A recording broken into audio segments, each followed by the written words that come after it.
Are you financially free?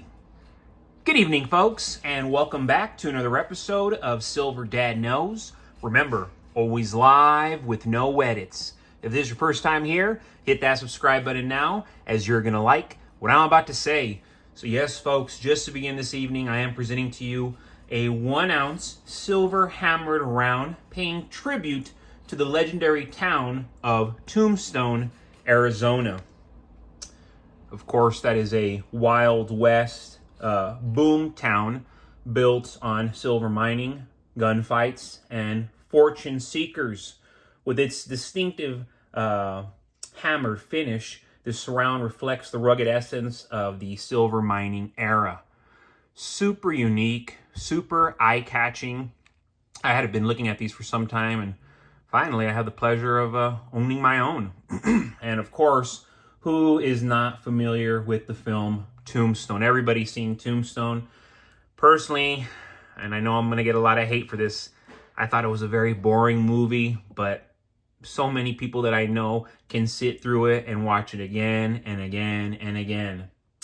Tombstone rose to fame in the late 1800s, attracting figures like Wyatt Earp and Doc Holliday. While its silver wealth helped shape the regional and national economy, the round captures the town's spirit, evoking the sounds of pickaxes striking rock and the relentless pursuit of prosperity. You know, the relentless pursuit of prosperity, it doesn't get a more American than that. Whether you're a collector or a Wild West enthusiast or a Val Kilmer fan, Tombstone, the silver round offers a tangible link to an era where silver dreams were forged. Beautiful piece, and it just does an excellent job, being a symbol for the Scottsdale Mint. Many will argue, especially here in the West, that Scottsdale Mint is the best in the West. I'm not going to disagree or agree with that statement, but I will tell you that I personally do love the Scottsdale Mint. Awesome piece right there. Tombstone. Definitely get your pockets full of them if you don't already have these in your collection. But yes, folks, for years, I've believed that true financial freedom isn't about chasing paper wealth, but owning real, tangible assets. Stacking silver became my ticket to that freedom, not through luck, but through strategy, discipline, and understanding economic cycles. Years ago, I realized early on that the financial system is rigged against most people, not just average people, the majority of people, 90+% of people. The Federal Reserve prints money endlessly, inflating away the purchasing power of the dollar, while the rich convert their wealth into hard assets, real estate, gold, and silver. Watching inflation erode savings, I knew I needed an alternative store of value, something historically proven to withstand economic crisis. That's when I turned to silver. First, it was a hobby, and then it became an addiction. I saw Rich Dad, Poor Dad, doing his thing on YouTube. And I said, man, if this guy who's worth $100 million is saying to buy silver, he must know something that I don't. I didn't start with thousands of ounces overnight. I began my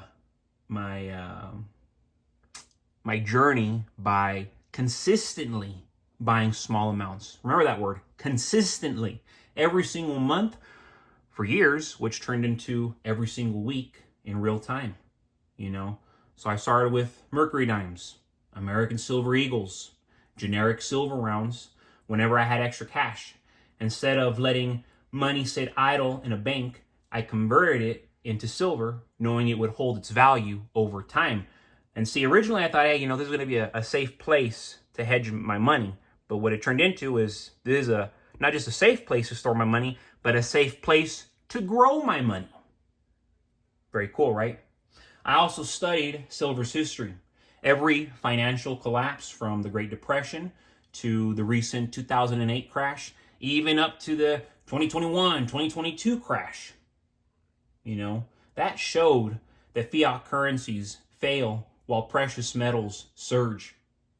Armed with this knowledge, I have kept stacking while others have ignored silver's potential.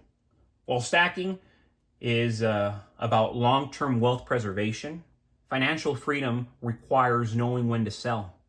I watched market trends, geopolitical shifts, and central bank policies.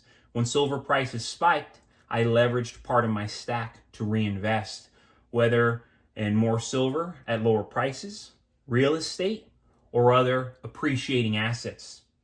This cycle of stacking, selling strategically, and reinvesting compounded my wealth. Instead of working for money, my silver has worked for me. Reaching financial freedom wasn't about hitting a magic number. It was about having enough silver to give me options to withstand economic downturns, seize opportunities, and never depend on a broken system. Owning 1,000 to 3 ounces meant I had a hedge against inflation, a liquid asset, and a form of wealth insurance that governments and banks couldn't touch. Silver stacking, it's no longer just my hobby. It is my path to true financial sovereignty.